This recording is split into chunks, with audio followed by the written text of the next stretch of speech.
Allez, vous l'attendez tous, ce grand débat. À nouveau, on parle d'immobilier dans cette émission, dans une édition spéciale avec de nouveaux acteurs qui sont autour de la table. On ne les a pas entendus ici cette année et on les accueille donc avec plaisir. Ils ont un point commun. Ils ont affiché au second trimestre de l'exercice 2024 une collecte nette positive. 11 millions pour Altarea IM et son premier produit, Alta Conviction. Avec nous aujourd'hui, Marc-Olivier Penin, le directeur général d'Altarea Investment Manager.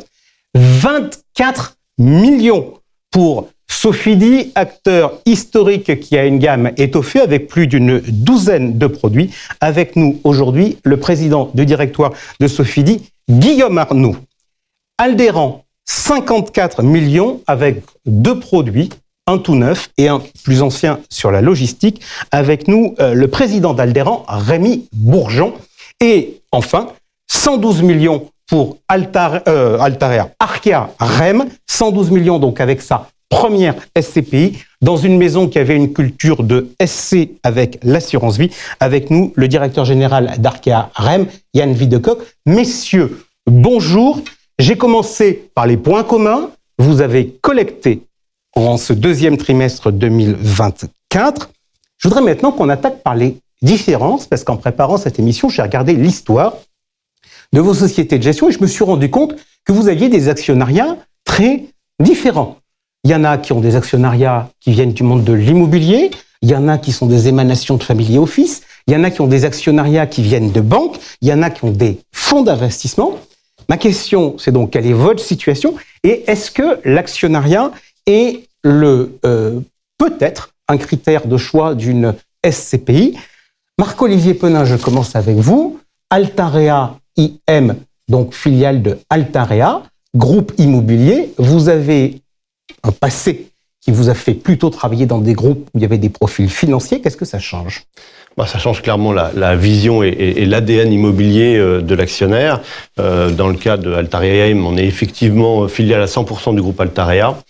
Altarea, c'est un groupe qui a été créé en 1994 par Alain Taravella et qui s'est très vite, en quelques décennies, imposé comme un des leaders de l'immobilier en France, qui pèse aujourd'hui 3 milliards d'euros de capitaux propres, 2000 collaborateurs qui ne font que de l'immobilier sur toutes les classes d'actifs. On connaît les marques de promotion en résidentiel, Cogidim, Odeon Pitch, une grosse foncière commerce de 6 milliards d'euros et puis des équipes dans toutes les autres stratégies. Donc, un background et des collègues qui font tous de l'immobilier et qui ont une expertise très, très puissante. Donc, une vision plus immobilière des choses, alors que l'immobilier, sur le fond, c'est quand même très largement financiarisé ? Pour moi, deux avantages.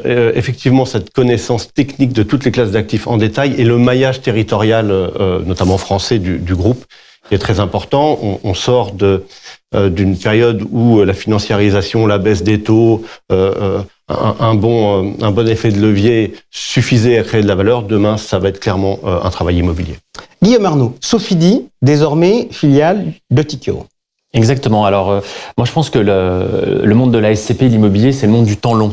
Et donc, ce qui est important, c'est aussi de regarder l'actionnaire. Parce que quand vous confiez votre argent pour 10, 20, 30 ans à un gérant immobilier, vous aimeriez bien savoir ce qui va se passer dans une trentaine d'années. Donc, l'avantage qu'on a, nous, aujourd'hui, c'est dans une société qui a maintenant près de 40 ans et qui est détenue par une société cotée qui a 4 milliards de fonds propres. Et donc, je pense que avoir une société qui a des fonds propres stables et permanents, c'est une chose très importante parce que c'est rassurant pour le porteur des SCPI. Yann Videcoq, Arkea REM, Arkea, Crédit Mutuel de Bretagne historiquement. Donc, vous êtes le seul autour de la table qui est filiale d'un groupe bancaire. Oui, mais on a un modèle très original, c'est-à-dire qu'on est à la fois filiale de groupe bancaire, que le groupe Crédit Mutuel Arkea détient 75%, mais il y a 25% qui sont détenus par les managers. Et donc ça nous fait une originalité qui fait qu'on est en mode très entrepreneur, et le groupe a cette intelligence de nous laisser une liberté totale de développement. On est supervisé par le groupe, par l'inspection, par tout ce qui est compliance, c'est une évidence, on est filiale bancaire, donc c'est un devoir, mais on est à une totale liberté dans notre développement. Juste, je vous pose une question, filiale bancaire à 100% ou pas ? Non, 75%. 75, donc les managers ? 25% par les managers. Et ce qu'on voit sur notre collecte, sur les 178 millions qu'on fait au premier semestre de collecte sur notre SCPI, 95% de la collecte, c'est hors groupe. Les gens ont l'impression qu'on fait notre collecte dans le réseau Crédit Mutuel de Bretagne et Crédit Mutuel du Sud-Ouest, qui est le Crédit Mutuel d'Arkea. Un petit peu, mais vraiment un petit peu. Ok, donc en mode start-up dans un groupe bancaire. Rémi Bourgeon, je me tourne vers vous. Vous, Aldéran, à l'origine, il y avait un family office. Et quand vous avez créé Aldéran, qu'est-ce que ça impacte dans la stratégie? Une démarche strictement entrepreneuriale, c'est-à-dire qu'en fait, vraiment, moi je viens du monde de l'immobilier à la base, promoteur, directeur de groupe industriel, directeur immobilier de groupe industriel dans les années 90, investisseur dans les années 2010. Et j'ai trouvé que ça serait intéressant de faire profiter le grand public de ma propre expérience. Et donc j'ai créé Aldéran en 2015, agrément en 2017 et première SCPI en 2019, avec le succès qu'on connaît chez Activimo. Je pense que c'est je ne sais pas si c'est un argument suffisant pour obtenir des souscripteurs, mais c'est un argument, je pense, de professionnalisme qu'on met évidemment en avant. Juste aujourd'hui, vous travaillez plus avec des clients professionnels qu'avec des clients grand public, même s'ils sont intermédiés par des distributeurs? Non, le navire amiral Activimo est évidemment notre plus gros vaisseau, si j'ose dire, mais on a toutes les classes d'actifs travaillées, y compris sur effectivement des clubs deals professionnels. Bien sûr, la majeure partie de notre encours sous gestion est auprès du grand public. Et juste, si je refais l'histoire, là encore, pour bien comprendre, entre guillemets, avec qui je travaille et les produits que je vais proposer, vous me parlez d'Activimo. Qu'est-ce qui fait que quand on crée une société de gestion, qu'on couvre toutes les classes d'actifs, sa première SCPI qu'on lance, on l'a mis sur le secteur de la logistique? Ça vient de mon expérience personnelle, puisque j'ai été directeur immobilier de groupes de transport et de logistique dans les années 90, donc je pense être un grand connaisseur de cette classe d'actifs. Je suis assez fier finalement que cette classe d'actifs soit devenue une classe d'actifs à part entière, alors qu'elle était relativement sous péjoration, on va dire, auparavant. Ok, allez, messieurs, je vais relever les compteurs. J'ai donné les chiffres pour le second trimestre. Je voudrais qu'on regarde un peu vos chiffres sur la vision que vous avez depuis le début de l'année, puisque vous avez des chiffres qui pour l'instant ne sont pas publics, c'est-à-dire ceux de juillet et ceux d'août.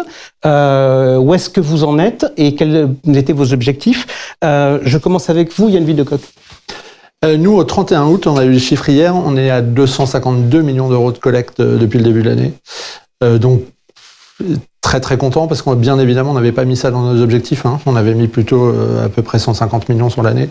Très content parce que pour nous c'est le moment où il faut collecter en fait, puisque on en parlera sur le marché IMO, on est sur à notre sens un plancher de valeur et un plateau de rendement. Ça assoira la performance de la SCPI à moyen terme. Plus je peux collecter aujourd'hui, plus je collecte. Question pour savoir s'il y a des arbitrages ou pas. Je le disais tout à l'heure en introduction, chez vous, il y avait des SC. La culture, à l'origine, vous aviez lancé des SC. On voit que les SC aujourd'hui souffrent quand même pas mal. Quid de la situation? 2 mots de vos SC? Aujourd'hui, si on regarde les chiffres de la SPIM, on est les 2 seuls SC qui faisons plus de 10 millions de collectes nettes, puisque j'ai plus les chiffres en tête exacts, mais on doit être au total à un peu 30-40 millions sur Silver Avenir et 60-70 millions sur Territoire Avenir. Donc non, ça marche encore plutôt bien. Ok, donc là aujourd'hui, les chiffres que vous nous avez donnés, les 250 millions, c'est sur la partie SCPI, il n'y en a qu'une et elle est nouvelle. Rémi Bourgeon, je viens vers vous pour savoir ce qui se passe chez Aldéran, où l'offre de SCPI, c'est donc 2 SCPI, c'est Activimo, l'historique sur la logistique, et Comet, la dernière que vous avez lancée. Ça donne quoi depuis le début de l'année? Alors depuis le début de l'année, à fin août sur Activimo, on est à 140 millions d'euros de collecte. Net? Net. D'accord. Je parle toujours net, parce qu'on a très peu de retraits chez nous, puisqu'on a énormément de grand public. On a un coefficient d'emprise chez les institutionnels extrêmement faible. C'était une volonté dès le départ. Et puis sur Comet, on a dépassé 50 millions d'euros de collecte pour une SCPI en lancement. Donc on est assez content également. C'est au-dessus de vos objets? Vous allez revoir vos objets? On va les revoir. Oui. On avait prévu 150 millions, peu comme Yann, sur Activimo et 50 sur Comet, en étant prudent compte tenu du marché. Et je pense qu'on sera à 80 millions sur Comet et 180 sur Activimo en fin d'année. Ok, Marc-Olivier Penel, la situation chez vous. Donc vous aviez pas l'ancienneté, puisque vous, la société de gestion a été créée récemment. Comment se passe et quels sont les chiffres pour Alta Conviction, qui est donc votre première SCPI? Voilà, donc nous on est au début de l'histoire, au début de la collecte.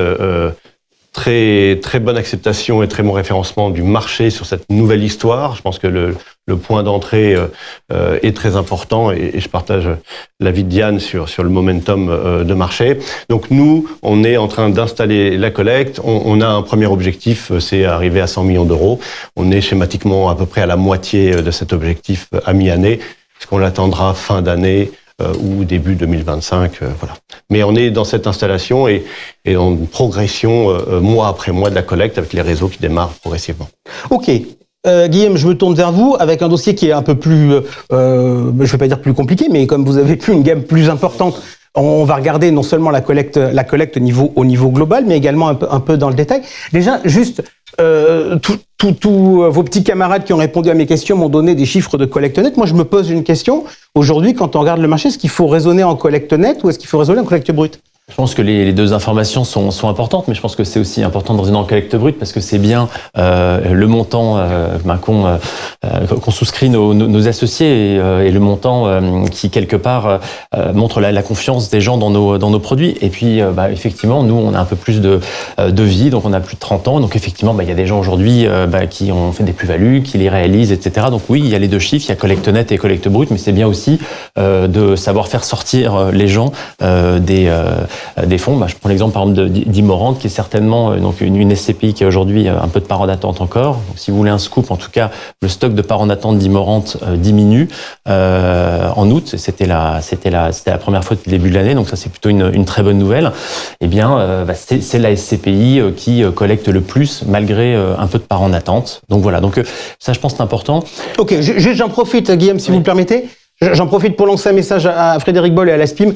Ce serait bien qu'on rajoute les chiffres de collecte brute qui aujourd'hui ne sont plus communiqués. Donc ça serait bien pour des sujets de transparence qu'on les remette. On revient avec la situation de la collecte. Donc vous nous dites Immorente collecte le plus, même si elle n'est pas en collecte nette. Pour donner des ordres de grandeur, Immorente, ça collecte en brut à peu près 8 à 9 millions par mois. Donc voilà. Et globalement, sur le premier semestre, et si j'y inclus juillet et août, mais là, moi j'ai beaucoup de choses, donc oui, je suis plutôt à 200 millions de collecte brute. Et savoir combien j'ai en collecte nette, pour être franc, je regarde moins ce chiffre parce que j'ai des fonds, des sociétés civiles qui peuvent être en décollecte, mais c'est positif, c'est que ça veut dire que je suis capable de rendre de l'argent aussi. Donc ça, je pense, c'est important. Il y a une différence quand même de dynamique entre les produits. Oui, dans ce que vous voyez aujourd'hui, les produits qui ont tendance à le mieux fonctionner, c'est quoi ? Il y a deux choses. Il y a à la fois les nouveaux produits, je pense qu'on y reviendra, et il y a un vrai engouement sur les nouveaux produits. Je pense que les produits diversifiés aussi aujourd'hui ont plus le vent en poupe. Et de l'autre côté, deux produits souffrent, notamment les SCPI spécialisés dans le bureau.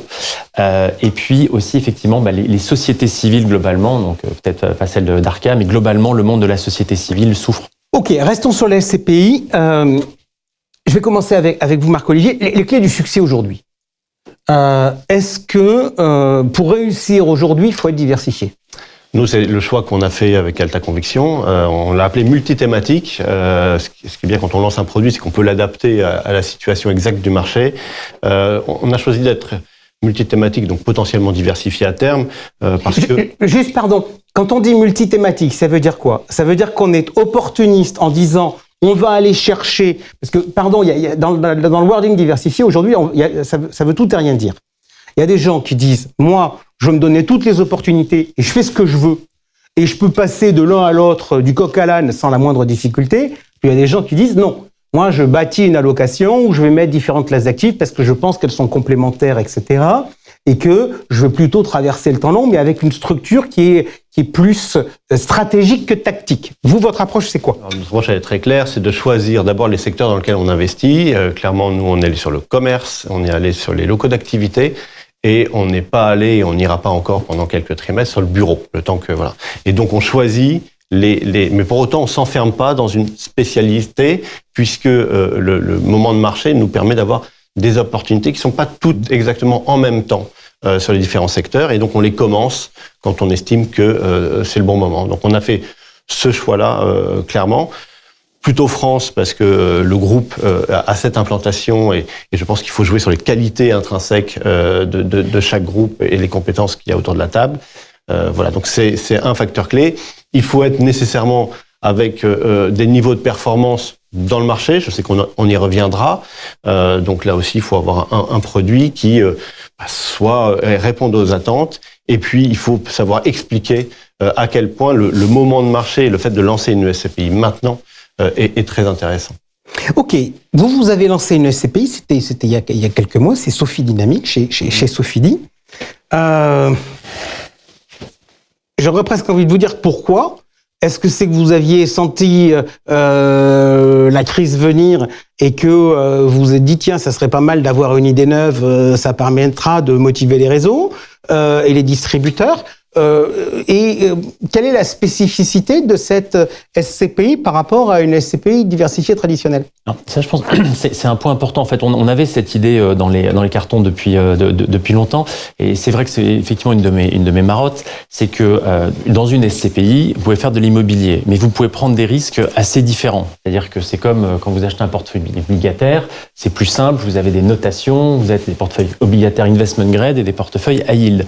Et aujourd'hui, une de mes frustrations, c'est que vous avez des noms de SCPI, mais vous savez pas exactement quand vous achetez la SCPI quel est le degré de risque qui est pris par le gérant.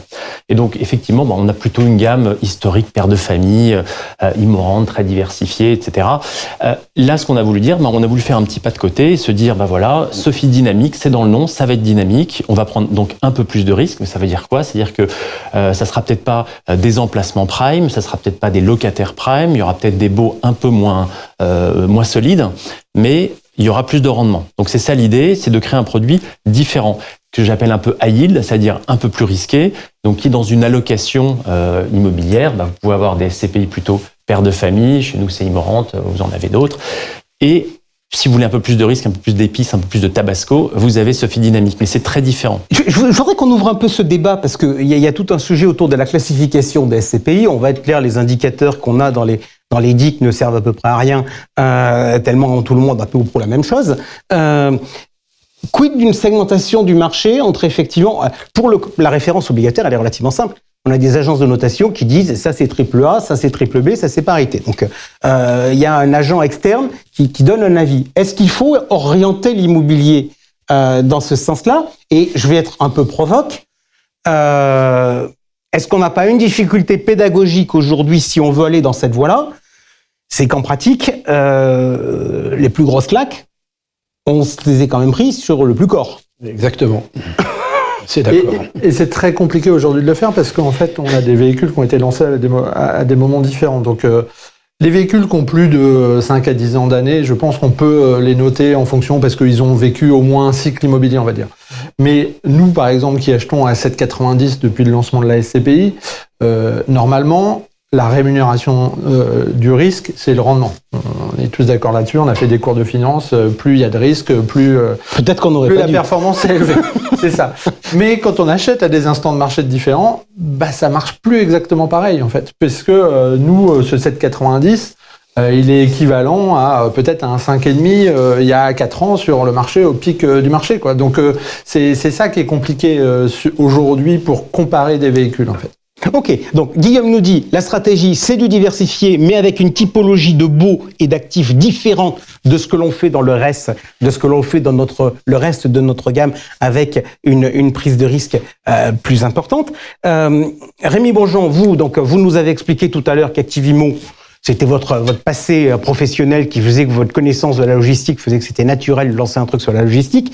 Comet, création récente, produit diversifié. Quand vous avez fait l'analyse de marché pour vous dire on en lance une deuxième? Bon, alors évidemment, on va pas lancer une deuxième CPI purement thématique, puisqu'on en avait déjà une. Donc il était logique de se tourner vers la diversification. Qu'est-ce qu'on a cherché aussi, et comme toujours, à se différencier par rapport à nos concurrents? On a choisi d'être totalement international sur la SCPI Comet. C'est-à-dire qu'on n'achète rien en France avec cette SCPI. Donc pourquoi la France, c'est pas bien?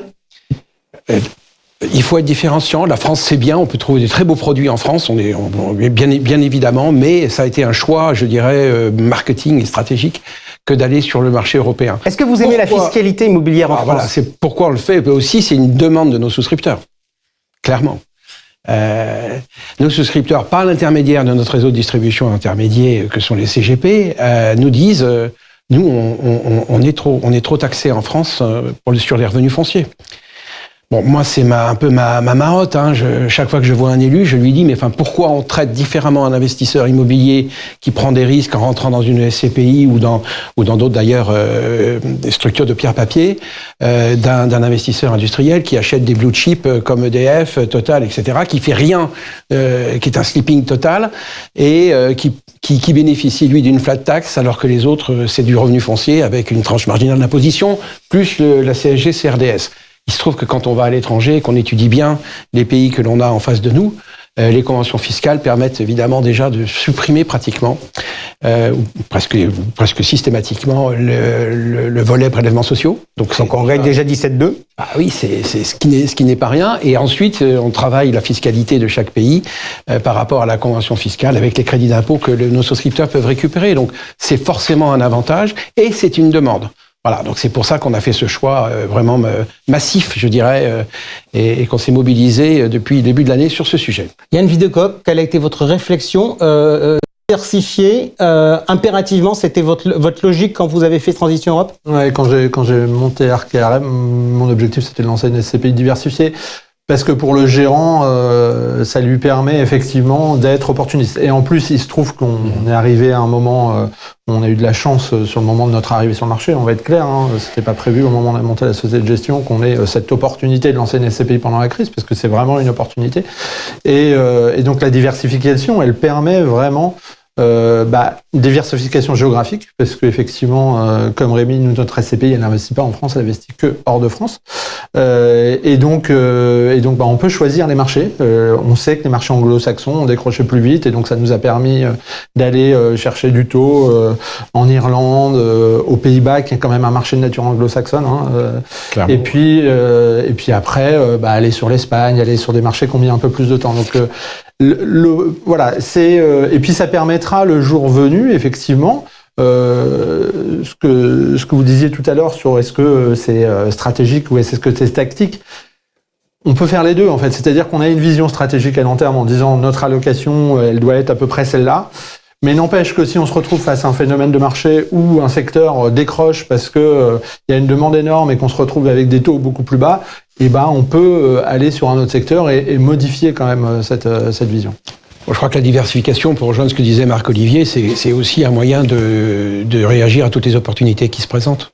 Si vous êtes enfermé dans un thème purement, il faut compenser le thématique à ce moment-là par une mutualisation géographique et une granulométrie des actifs. Je vous entends, mais puisque vous me dites ça et que vous avez de la logistique, est-ce qu'il n'y a pas aussi autre chose, notamment par rapport au côté commercial et par rapport au côté distribution, qu'on a l'image que l'immobilier, c'est un placement sûr, et que plus on va vers de la thématique, plus en fait on risque de subir des aléas d'un marché spécifique que le client n'est pas forcément prêt à porter. C'est-à-dire que le client, il est prêt à porter le surcroît de performance du marché spécifique, mais il n'est pas forcément prêt à porter le surcroît de risque du marché spécifique. Alors, je suis pas tout à fait d'accord parce que même la thématique peut permettre une diversification et une mutualisation du risque. Vous faites une mutualisation du risque géographique par le nombre de locataires, par le nombre d'immeubles, par le nombre de baux. Donc, vous connaissez bien votre produit, vous répondez à cette demande de mutualisation. Marc-Olivier. Et peut-être rappeler aussi qu'originellement, la plupart des SCPI étaient diversifiés et que c'est dans les années 2000 et un peu plus qu'on a commencé à voir des véhicules spécialisés arriver, répondant à une demande qui était souvent des CGP de pouvoir faire une allocation pour leurs clients en donnant une couleur et en complétant justement ces SCPI diversifiés. Là, nouveau cycle immobilier et on revoit ces SCPI diversifiés se lancer. Ok, en moyenne, le taux de rendement de la place aux alentours de 4,5. Je voudrais regarder vos objectifs. Alors, si vous le permettez, on va faire deux choses. Ma question va regarder à la fois l'objectif à terme et ce que vous avez prévu de faire en 2024, et je dois savoir si ça a bougé au vu des dernières informations que vous avez, pour essayer de voir où il faut se positionner, puisque vous collectez tous, où il faut se positionner à peu près pour arriver à collecter. Marc-Olivier Ponel, parce que j'étais avec vous, je continue avec vous. Alta Conviction. Alors, sur l'objectif de distribution, on a annoncé au moins 6%. On a lancé la SCPI avec cette distribution-là. On est aujourd'hui en capacité potentiellement de faire mieux, puisqu'on a quasiment 6 mois de réserve distribuables. On attend effectivement de voir comment évolue le marché avant ça. On est aussi très attentif à la qualité des actifs qu'on achète. On surveille surtout que les loyers ne soient pas trop tendus. D'accord, donc pour répondre au côté high yield qui a été évoqué tout à l'heure, vous dites on n'est pas du tout en train de vouloir aller chercher du high yield. On garde une culture core. Plus, c'est déjà très bien. Et après, on est plutôt à avoir, idéalement, une annonce à 6% et pouvoir faire un peu mieux dans le temps. Rémi Bourgeon, sur Comet, quid de l'objectif affiché? Nous, on l'a clairement indiqué dans la note d'information, c'est-à-dire sur le long terme, c'est assurer un objectif non garanti, naturellement, de 6% sur la durée avec un TRI de 6,5, ce qui veut dire une valorisation de la part pour permettre cette amélioration.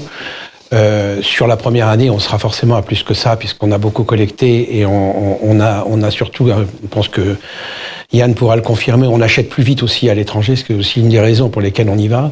Et donc, on a un des effets relutifs sur la collecte, que vous avez un délai de jouissance qui n'est pas complètement écoulé lorsque vous rendez de l'argent. Donc, c'est sur cette année, je pense on proposera certainement un rendement de 8%. Yann, expliquez-moi comment on fait pour avoir une bonne performance la première année quand on est gérant de SCPI? Comme Rémi l'expliquait, c'est ce qu'on explique dans nos reporting. On essaie d'être très transparent là-dessus et de pas tromper le public en leur disant, nous, notre objectif long terme, c'est d'être entre 6,5%. Mais quand on lance une SCPI, on a une opportunité, c'est d'acheter plus vite que ce délai de jouissance. Une SCPI européenne nous aide beaucoup là-dessus. Aux Pays-Bas, on met moins de 2 mois à closer notre transaction, ce qui est impensable en France. En France, le délai moyen, depuis que je fais de l'immobilier, ça fait plus de 20 ans, il est toujours entre 5 et 6 mois en France. Et parfois, ça va plutôt vers les 7 mois. Mais en Irlande, aux Pays-Bas, on est capable d'acheter beaucoup plus vite. Un exemple, au 30 juin, j'avais investi 100% de ma collecte jusqu'au 15 juin. Donc il me restait mes 15 derniers jours que je n'avais pas investi. Et ça permet de créer de la perf. Et c'est pour ça qu'aujourd'hui, nous, on avait objectif 7 cette année, on l'a revu, puisqu'on a investi beaucoup plus vite que ce qu'on pensait. Et donc aujourd'hui, on est sur un objectif entre 7,5 et 8% sur cette année, sur cette SCPI. Et voilà.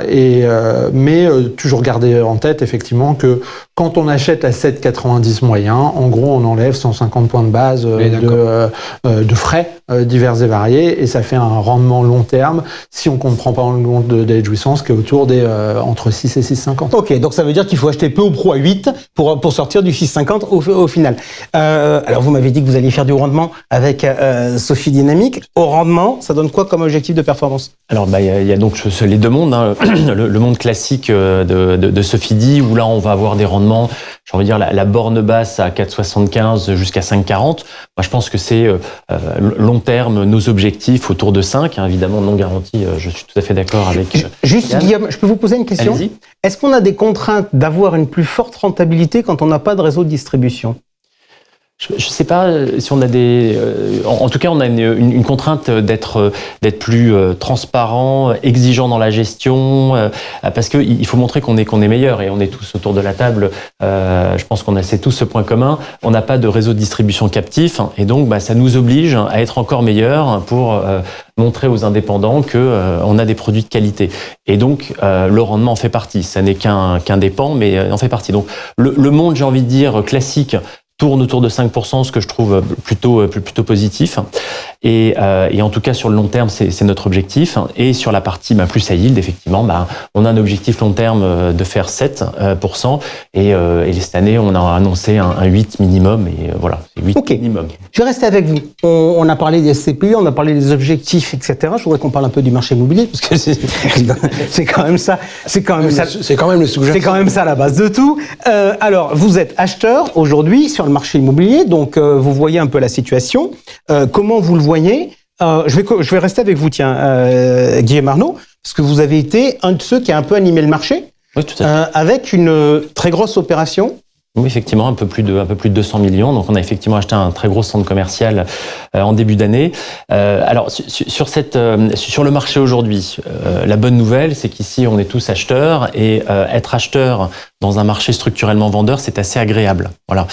Donc on en profite tous et tant mieux. Et effectivement, quand en plus on a la chance, comme nous, d'avoir su garder son cash et d'avoir eu une réserve très importante, ça nous a permis non seulement de faire des très bonnes opérations, puisque mettre 200 millions d'euros sur la table, c'est un très gros montant, et à un moment du marché ou de la crise, on peut le dire, où personne ne voulait faire ce type d'opération. Donc là, ça vous permet d'atteindre des niveaux de rendement, des niveaux de prix qui s'éloignent de la valeur intrinsèque du bien, mais de manière très positive. On parle de rendement à 2 chiffres, et donc effectivement, quand vous faites des opérations de cette sorte, je parle du site au Paris Nord, vous avez quand même un site qui a 50 ans, qui a 200 locataires, qui a 11 millions de visiteurs. Donc c'est du commerce. C'est du commerce, effectivement. Et donc moi je suis, si on parle un tout petit peu du marché immobilier, on reste, et je sais que c'est un peu contrariant, mais on aime toujours beaucoup le commerce, qui est une classe d'actifs qui n'est pas simple à travailler, mais qu'on aime beaucoup. Et voilà, et on trouve des bonnes opérations en ce moment. Donc commerce, on peut rentrer dans les centres-villes. On a pu acheter Place du Capitole à Toulouse, une boutique magnifique. Et puis moi, je pense que le bureau en centre-ville a tout à fait son avenir, et on peut acheter dans Paris, dans le 17e arrondissement, à plus de 6%. Et je pense que c'est bon pour les rendements futurs de nos SCPI. Yann Kilicoq, question sur le commerce. Est-ce que c'est pas le marché qui doit redémarrer le premier, parce que c'est lui qui s'est vautré le premier? Parce qu'on rappelle que le commerce, il est quand même en difficulté depuis le Covid.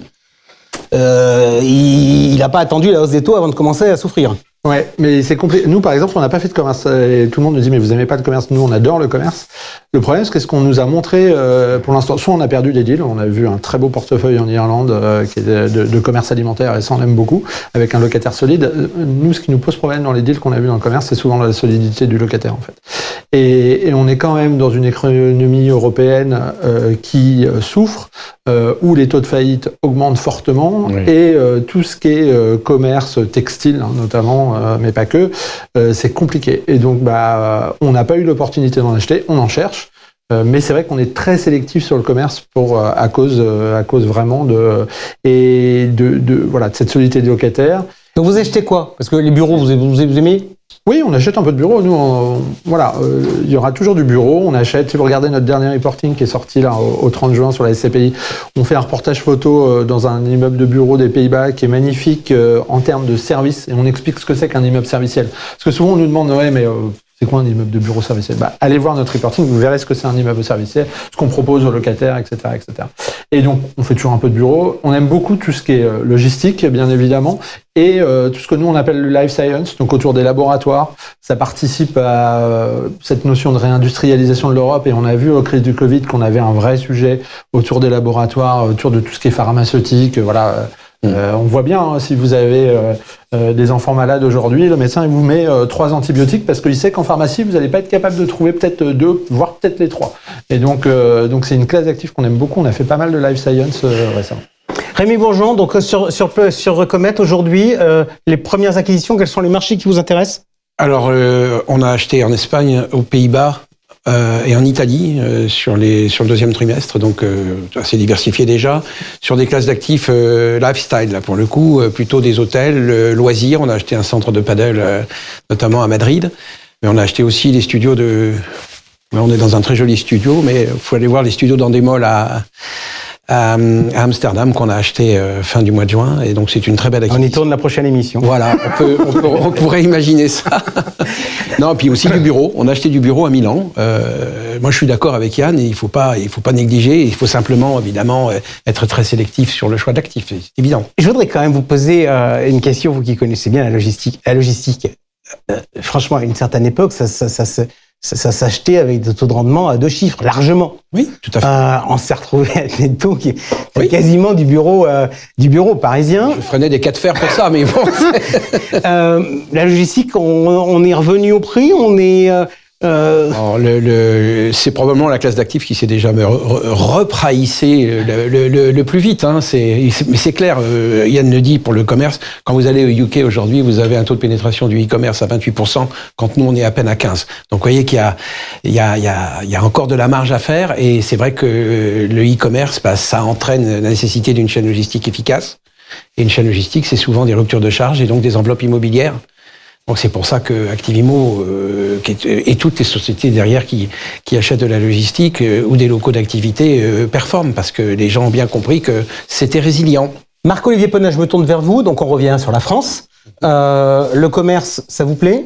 Je pense que le Altarea, comme Sophie dit, a une longue expérience du commerce. Je suis d'accord sur le fait que c'est un métier de spécialiste, l'animation d'un mix commercial. C'est un travail continu, les enseignes évoluent, certaines s'arrêtent, d'autres naissent, et en permanence, il faut avoir un mix qui attire en permanence les gens. On est revenu à des fréquentations et un pouvoir d'achat qui se maintient bien, et on est revenu aux fréquentations d'avant le Covid sur la classe d'actifs. Donc là-dessus, on est très confiant et on est très bien équipé surtout. Paris ou région ? Plutôt région, pour les premiers, parce que aussi on cherche du taux et qu'on arrive à trouver de très bons programmes à 7+, ce qu'on cherche pour faire nos performances. Peut-être parce qu'on n'en a pas parlé. Locaux d'activité, intéressant aussi, parce que c'est des PME, c'est leur outil de production, ils y sont attachés, ils sont souvent fidèles et on peut comme ça avoir aussi les accompagner dans le temps. Pour les SCPI, c'est un bon investissement. Ça fait 35 minutes qu'on est ensemble, on se pose tous une question. J'imagine que vous avez fait des évaluations en milieu d'année. On ne sait pas d'ailleurs si c'était officiellement demandé ou pas, et on parlera dans quelques instants de l'ordonnance de juillet qui pourrait changer les règles. Qu'est-ce que ça a donné ? Déjà, je vais commencer avec vous, Yann, parce que vous avez fait le choix d'avoir des méthodes d'évaluation un peu différentes de ce qui se passe. Pourquoi ? Il y a un timing, des méthodes qui sont identiques à tout le monde. On passe par des experts immobiliers indépendants. Juste le timing, en fait, on ne fait pas l'ensemble de nos expertises à fin d'année. On les fait à date anniversaire d'acquisition. Donc, on fait au moins une expertise par an, comme le demande la réglementation. Cette année, on a décidé même d'en faire 2. Donc, on fait à J plus 6 mois de l'acquisition et à 1 an. Ça nous permet d'avoir un lissage et de pas d'avoir ce pic. L'AMF reprochait aux sociétés de gestion que le prix de part était souvent déconnecté de la valeur des actifs. Nous, on estime qu'en utilisant cette manière-là, on est plus proche.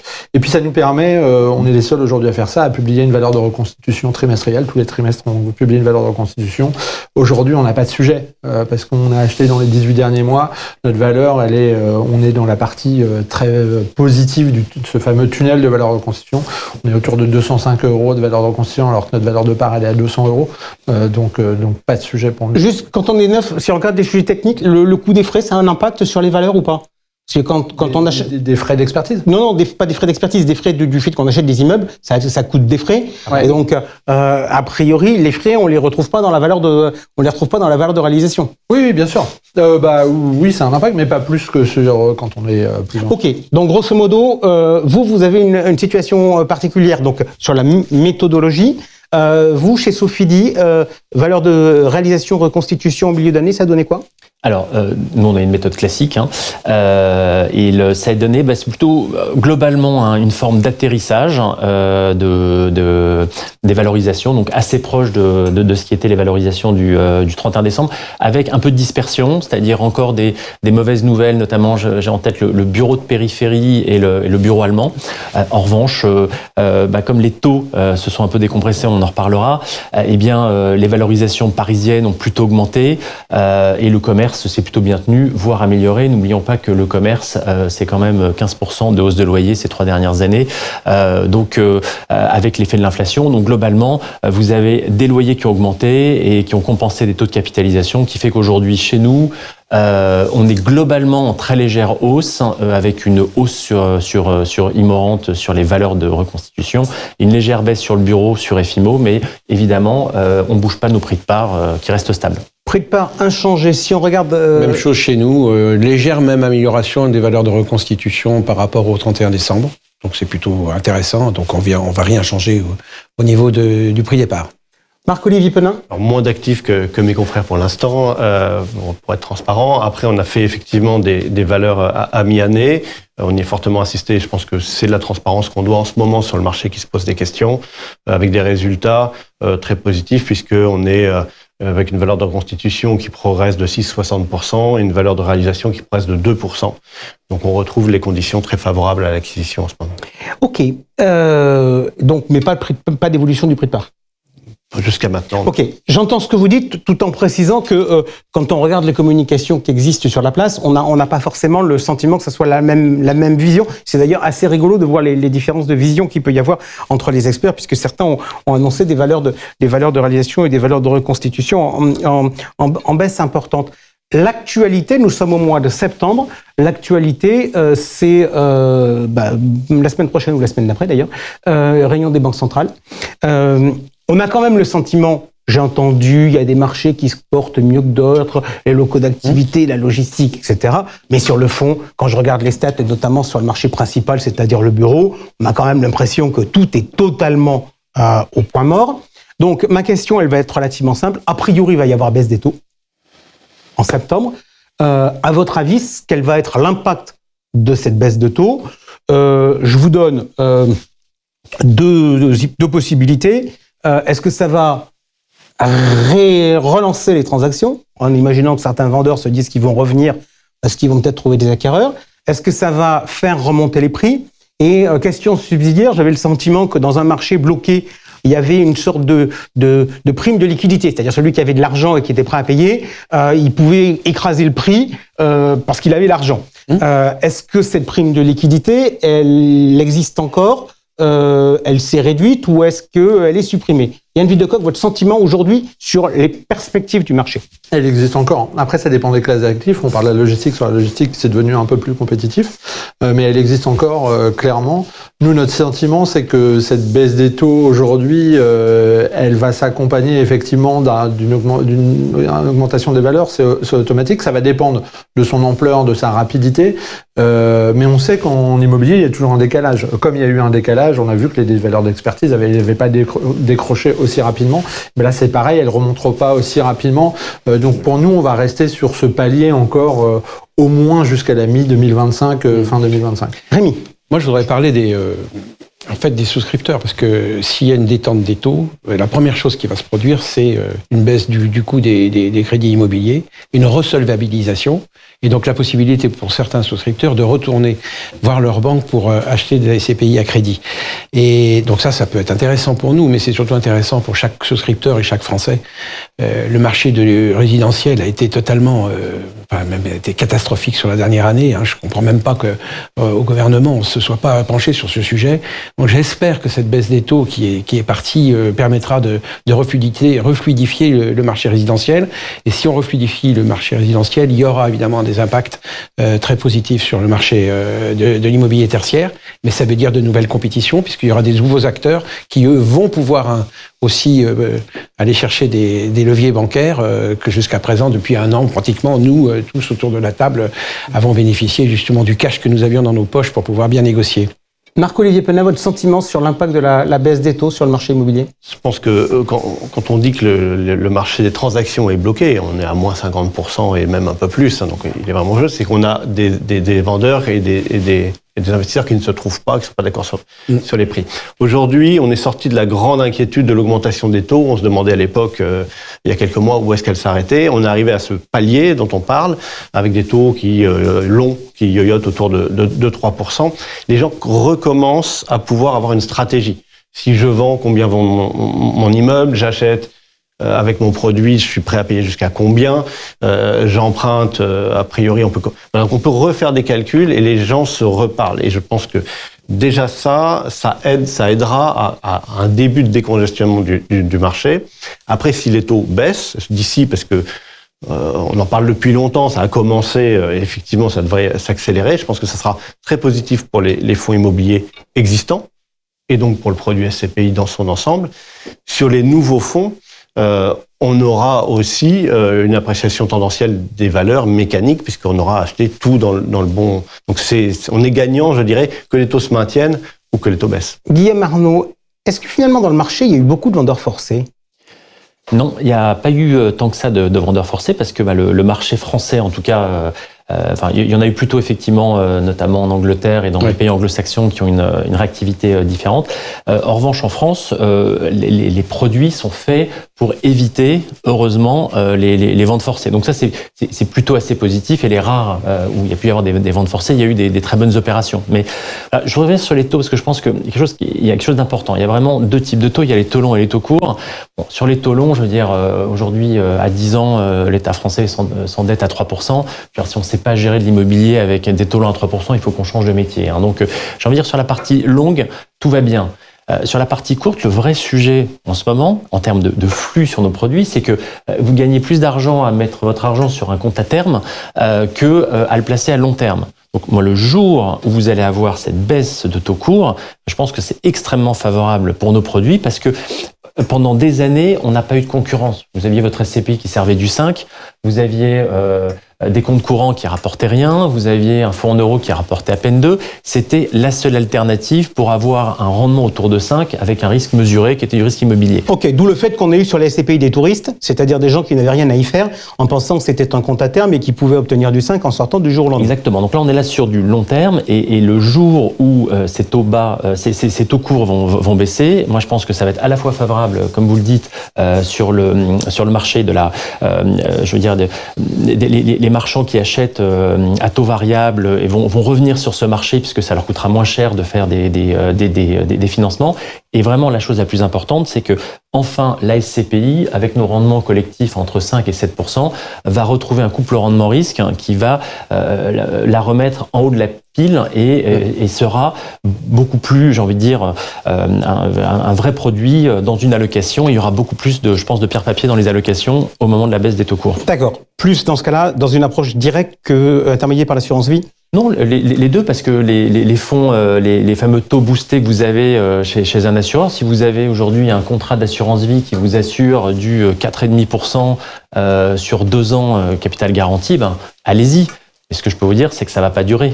Et donc, quand ça s'arrêtera, vous savez quoi, on retrouvera à la fois de la collecte sur les sociétés civiles, sur les EPCI grand public et les SCPI de qualité. Allez, rapido, on regarde maintenant, parce que le temps tourne, on regarde ce qui s'est passé début juillet, publication d'une ordonnance dans le cadre de la loi Industrie verte avec un certain nombre de modifications sur les textes. Donc on passe très vite, savoir s'il y a des bonnes et des mauvaises nouvelles. Double expertise, donc 2 fois par an, ça coûte de l'argent. Ça apporte plus de transparence. Oui, mais ça apporte de la transparence. Donc bien. Ouais, favorable. Oui. Bien sûr. Neutre.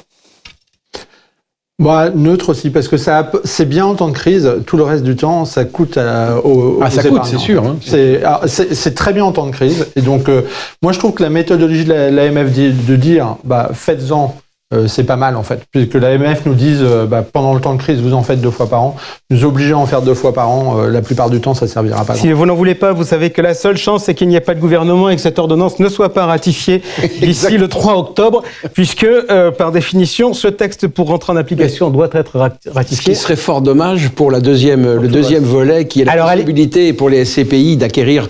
Par exemple, à titre d'exemple, et ça, évidemment, pour les entrepôts, ça a beaucoup d'importance, les installations énergétiques, on nous impose un décret tertiaire et on ne nous permet même pas d'acquérir les centrales photovoltaïques. Donc, juste, on explique, désormais, vous avez le droit d'investir dans autre chose que des immeubles. Absolument. Et donc, le photovoltaïque. Est-ce que ça sera toujours bien ? Ou est-ce que finalement, il faut faire un calcul économique en disant combien ça coûte d'avoir ce machin-là et d'en être propriétaire ? Ça simplifie beaucoup le travail de gestion. C'est-à-dire qu'aujourd'hui, on est obligé de créer des centrales photovoltaïques, mais on est obligé de les donner en exploitation à quelqu'un d'autre, en mettant des usines à gaz en place, en faisant un démembrement de toiture, en créant un bail amphithéotique sur une durée très longue. Enfin, c'est objectivement très compliqué. Et donc, franchement, si on va jusqu'au bout de ça, c'est très bien. Mais ça peut aller, là je rejoins ce que disait Yann tout à l'heure, sur les bureaux serviciels, il faut se poser la question. Pour ces immeubles. Il n'y a pas que les centrales photovoltaïques. Il n'y a pas que les centrales photovoltaïques. Meublant, en fait. Et ça nous aide beaucoup. Bien entendu. Sur l'immobilier d'exploitation, notamment les résidences-services, ce genre de choses, en fait. D'accord, mais je reviens je rebondis sur ce que dit Rémi, sur votre sujet des services. Est-ce que finalement, parce qu'aujourd'hui on ne cesse de me dire la révolution du bureau, faut qu'on vende du service à côté des trucs, mais enfin officiellement, service c'est une activité commerciale, on a pas la CPI, n'a pas le droit d'en faire. Donc est-ce que finalement le législateur ne devait pas aller plus loin ? Non, je pense qu'il faut que la SCPI elle reste pure et qu'elle reste purement. Avoir des meublements, c'est très différent d'aller faire une activité commerciale. Voilà. Moi, ma conviction, c'est que la SCPI, elle est très bien comme elle est et il faut la laisser être pure IMO. Les autres innovations, nominales, pas de minimum à 150 €. Oui, moi je pense que les vraies bonnes nouvelles sont effectivement sur les meubles blancs, sur les autres revenus. Laissons les gérants gérer, l'immobilier évolue, accompagnons ces évolutions et donc ça c'est très positif. Sur le reste, j'ai envie de dire, c'est assez technique. Alors, sujet technique quand même, les classes de parts. Ouais, ça pourrait effectivement être une révolution. Là, on connaît ça sur les OPCI grand public ou non d'ailleurs. Avoir la même chose sur la possibilité donc d'avoir plusieurs parts sur un même patrimoine immobilier, puisque c'est ça, ça pourrait être une innovation très intéressante. Tout dépend ce qu'en feront les gérants. Il y a des fonds qui ont des parts en attente, qui peuvent imaginer des parts plus retail, plus institutionnel. On pourrait aussi avoir la possibilité d'offrir à un investisseur une part avec un chargement de frais à l'entrée, une autre part sans frais d'entrée, mais avec plus de frais de gestion. Est-ce qu'on pourrait avoir une part où on peut sortir de suite et une part où on ne peut pas sortir de suite, notamment pour régler le problème qu'on a eu dans la file d'attente? Parce que là, on voit bien quand le dossier qui est complètement coincé, vous avez les pauvres particuliers qui sont en fin de file, et puis vous avez les bons zinzins qui sont devant et qui disent nous on prend d'abord. La loi donne le principe, il n'y a pas le décret qui voilà. Donc c'est toute la question, c'est que dira le décret et comment on gère une file d'attente unique a priori pour un multipart. L'idée est bonne, comme toujours, la mise en application peut... Voilà. Et ma dernière observation sur ce point-là, mais qui serait une vraie innovation, c'est que on a déjà 220 SCPI sur la place. S'il y a 2 ou 3 parts par SCPI, ça va être assez compliqué à expliquer au réseau. Ça sera comme dans la gestion collective, on finira par ne plus rien y comprendre. Parce que par définition, tout le monde se dira qu'il va faire des classements avec toutes les parts et on demandera une part auquel on n'a pas droit, donc ça sera formidable. Dernière question. Ça fait 50 minutes qu'on est ensemble, j'avais dit qu'on ferait vraisemblablement plus d'1 heure et demie d'émission, je confirme. Vous avez de la chance, vous vous portez bien. Le marché, lui, se porte pas bien, de manière globale. Il y a eu un bruit médiatique fort, ça s'était un peu calmé, ça pourrait potentiellement repartir. Pour vous, quand est-ce qu'on va voir le bout du tunnel sur le marché? Et je vais vous donner un chiffre pour définir ce que je verrai le bout du tunnel. Le bout du tunnel, ça serait pour rebondir sur ce que disait Guillaume tout à l'heure en disant mais finalement la collecte brute c'est quand même un sujet important parce que c'est l'attirance des clients pour le produit. C'est la vraie donc quand est-ce qu'on pourrait retrouver globalement sur le marché des 4-5 milliards de collecte brute qui permettraient potentiellement à la fois à certains de se développer et à certains d'éponger les problèmes? Je me lance. Allez. Mi-2025. Enfin, je veux dire que 2025, on sera déjà à 5 milliards. Moi, je vais faire une réponse de Gascon. Je pense qu'il y a des marchés qui vont repartir plus vite et des marchés qui vont repartir moins vite. Je suis pas sûr que les SCPI de bureau recollectent beaucoup en 2025. En revanche, je pense que les SCPI diversifiées, nouvelles, vont remporter le marché en 2025 et collecteront bien. Donc, deux vitesses. Marc-Olivier. Oui, je partage la chose. Avec une observation, c'est que l'immobilier, c'est toujours un peu plus long que les calculs qu'on fait en faisant une régression. Si les taux courts, effectivement, baissent rapidement, ça va redonner clairement de la vitalité au secteur et ça commencera par les SCPI récentes, je pense. Yann Videcoq, votre sentiment? 2026. Pour moi, c'est le point central, ce que disait Guillaume tout à l'heure, c'est les taux courts. Ici, on est confrères, on n'est pas concurrents. En fait, nos concurrents, c'est les autres produits. Absolument. C'est vraiment, il faut comprendre ça. On vend de l'épargne.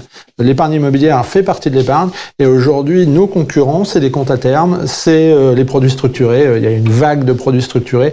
Là, ça va s'arrêter parce que avec la baisse des taux. Et donc, avant que ces taux courts redescendent, pour moi, 2025, c'est encore un peu tôt. Je vais juste terminer, c'est que si on a une aggravation de la fiscalité, ça sera plus que 2025 me concernant. C'est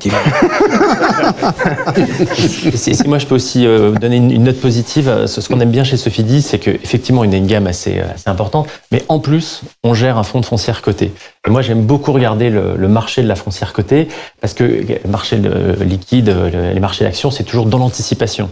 Et voir aujourd'hui le marché de la foncière cotée frémir, voir ce point bas de novembre l'année dernière. Donc, ça va plus vite que la SCPI, c'est sûr, mais en tout cas, la bonne nouvelle, c'est qu'il y a eu un vrai rebond depuis au moins 1 an et que vous voyez ce marché tenir et avoir touché son point bas clairement. Donc ça, pour moi, c'est plutôt, j'ai envie de dire, la SCPI, c'est 1 an après, et donc c'est plutôt des signes très positifs pour notre marché. Ok, merci beaucoup. Je fais une référence à l'introduction que j'avais faite lors de l'émission précédente où j'avais dit que on n'avait pas abordé un scénario extrême et qu'on n'a pas abordé non plus aujourd'hui. C'est l'impact potentiel de la bordelisation politique en France sur les taux français. Mais bon, on espère que tout ça va se calmer. C'est la rentrée, on va essayer de voir les choses de manière positive. Merci en tout cas à tous les 4 d'avoir été avec nous. On continue dans le non-côté, mais cette fois on revient du côté financier à l'affiche avec Opal Capital.